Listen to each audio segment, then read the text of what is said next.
Tadi kita sempat menyimak penjelasan Pak Prof tentang wanti-wanti pada petani, bahaya herbisida yang terlalu banyak itu dampaknya apa sih Pak Prof? Ya, jadi tujuan saya menyampaikan itu dua hal ya. Satu, memang herbisida itu tidak baik bagi kita dan bagi tanaman karena dampaknya itu bisa mengurangi hormon laki-laki ya. Tapi yang utama mau saya sampaikan sebenarnya dengan pesan itu bahwa di lingkungan itu ada elisitor yang tidak baik. Jadi, dan elisitor yang baik itu salah satu herbisida, tapi masih banyak elisitor-elisitor yang tidak baik yang bisa merusak tanaman kita. Dan di situ pentingnya saya sampaikan, sekarang ada elisitor yang baik, biosaka. Jadi poinnya di sana. Harapannya kepada petani Pak Prof, atas statement penjenengan tadi ya, hati-hati terhadap herbisida. Kaitannya sama biosaka Pak Prof. Ya, jadi saya berharap betul ya dikurangilah herbisida ya, karena itu tidak baik untuk tanaman, tidak baik juga untuk mereka. Dan kita sekarang punya opsi lain dengan menggunakan biosaka itu, serangan-serangan hama itu kan bisa berkurang, tanamannya makin kuat di situ. Jadi tentu kita bertahap ya. Jadi yang harus dicatat, lingkungan kita itu udah begitu rusaknya, begitu tidak baiknya. Secara bertahap kita perbaiki. Mungkin generasi pertama tanaman itu belum bagus, generasi berikutnya akan semakin bagus. Itu intinya. Jadi supaya kita mengurangi impor juga ya bahan kimia, tapi juga mengurangi dampaknya pada petani kita. Terbukti tanaman bisa tumbuh harmonis dengan rumput. Ya. Itu sudah disampaikan Mas Ansar di beberapa tempat dan terbukti Pak Prof. Ini bagaimana menurut kacamata ilmiah? Ya, jadi kita pun sudah mencoba juga ya, mencoba sendiri bahwa orang kalau tidak mengerti konsep elisitor akan sulit menerimanya.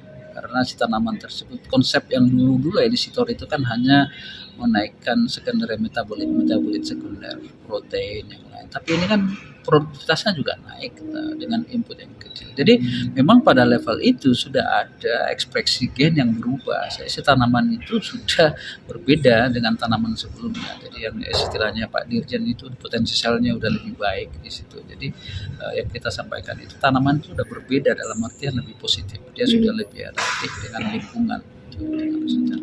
Iya, Pak Prof tadi juga menyampaikan kalau biosaka itu bisa memperbaiki udara dan tanaman. Bisa dijelaskan Pak Prof? Ya, betul sekali. Jadi saya katakan tadi, cara pandang kita terhadap udara, air, dan lingkungan itu tidak sekedar materi. Mereka pun menjadi elisitor juga bagi kita.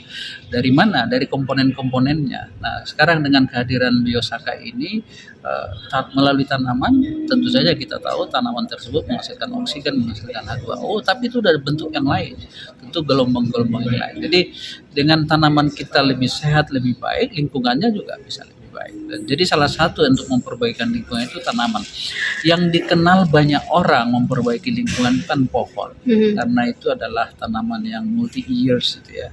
Tapi orang lupa bahwa rumput itu juga multi years. Nah, kenapa enggak kita menanam sesuatu yang lebih gampang, rumput, tapi kenapa enggak membuat rumput itu berdampingan dengan tanaman kita yang lain. Jadi itu juga perlu. Jadi rumput itu pun nggak boleh lagi dikasih herbisida karena mereka pun memberi sinyal yang baik pada tanaman kita, tanaman budidaya kita.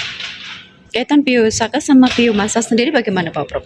Ya, kan tadi sudah orang mengenal sekarang elisitor itu hanya untuk menaikkan kandungan protein, secondary metabolit ya, dari vitamin yang lain. Tapi kan sekarang sudah terbukti bahwa dia pun juga menaikkan metabolit primer.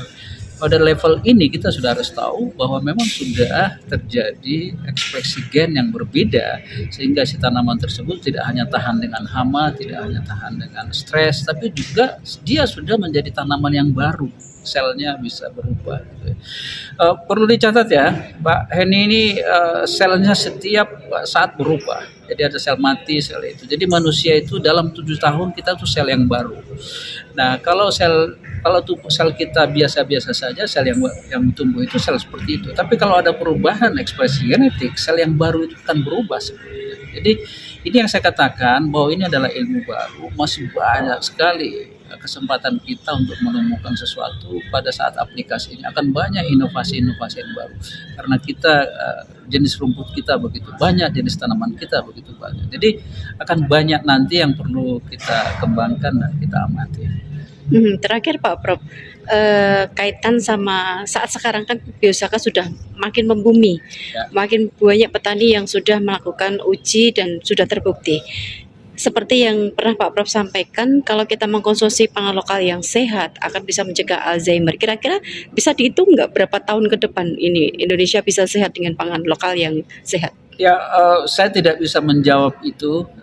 Saya selalu mengatakan kalau ada sesuatu yang baik kita berusaha secara bertahap, berjenjang, berkelanjutan ya.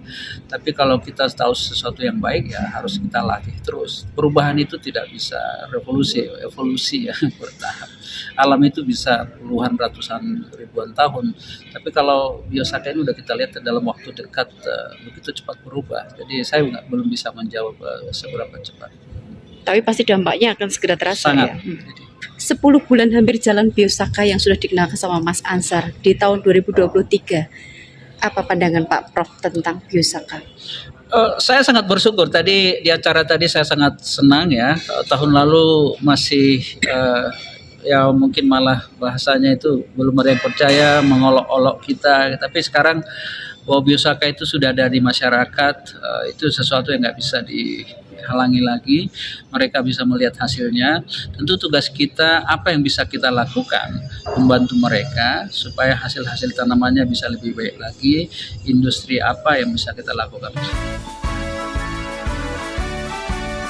Ya, terima kasih. Jadi biosaka sudah berkembang.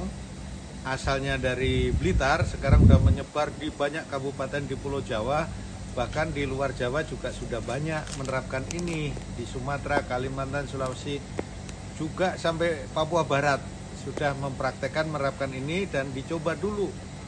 Dipantau perkembangan pertanamannya hingga panen hasilnya kayak apa. Nah, dikombinasikan rumput tidak dibabat, dibandingkan rumput-rumput yang dibabat, ternyata tanaman yang diaplikasikan bisa hidup berdampingan secara damai dengan tanaman lain.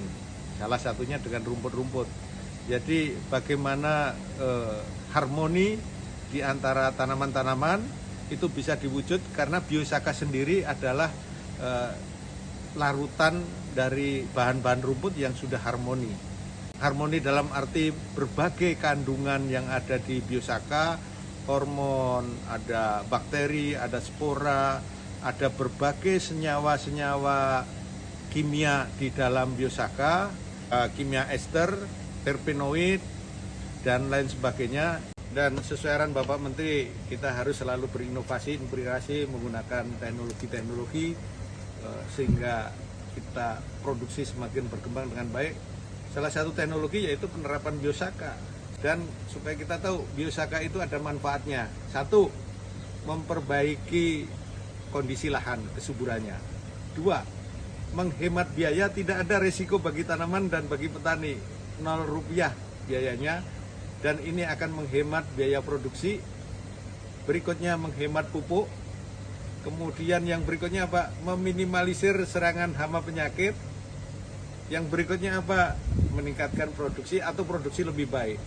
Kalaupun ada yang produksinya sama atau lebih rendah dikit, tapi karena biaya produksi bisa ditekan, tidak menggunakan pupuk kimia secara boros-boros karena ada dari biosaka ini manfaat sebagai elisitor sehingga bisa dikompensasi dengan baik, ya tetap secara ekonomi tetap menguntungkan.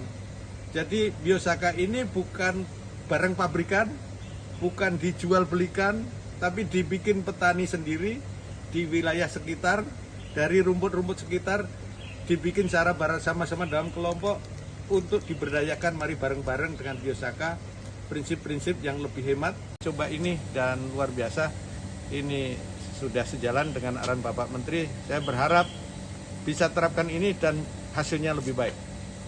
Terima kasih. Biosaka, yes.